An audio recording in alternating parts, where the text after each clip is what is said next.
Turn it up.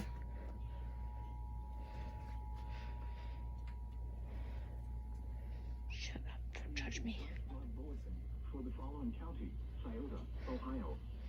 The National Weather Service in Wilmington has issued a flash flood warning for That's good. northeastern Lewis County in northeastern Kentucky, southeastern Shut up. County Don't judge in me. southwestern Ohio, southwestern Scioto County in southwestern Ohio until 8:45 p.m. Eastern Daylight Time. Oh man, that means my weather radio is going off too. Eastern Daylight Time. Radar indicated thunderstorms producing heavy rain across the Warren area.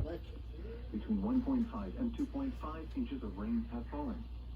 Flash flooding is ongoing or expected to begin shortly. 6 p.m. Hazard: flash flooding caused by thunderstorms. Source: radar.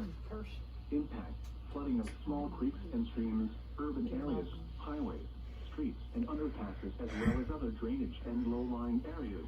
I was hoping for something stronger than this kind of morning, but okay. Flooding includes Vancouver, Garrison, Buena Vista in Scioto County, Henry, Rexton, Sandy Springs, and St. Paul.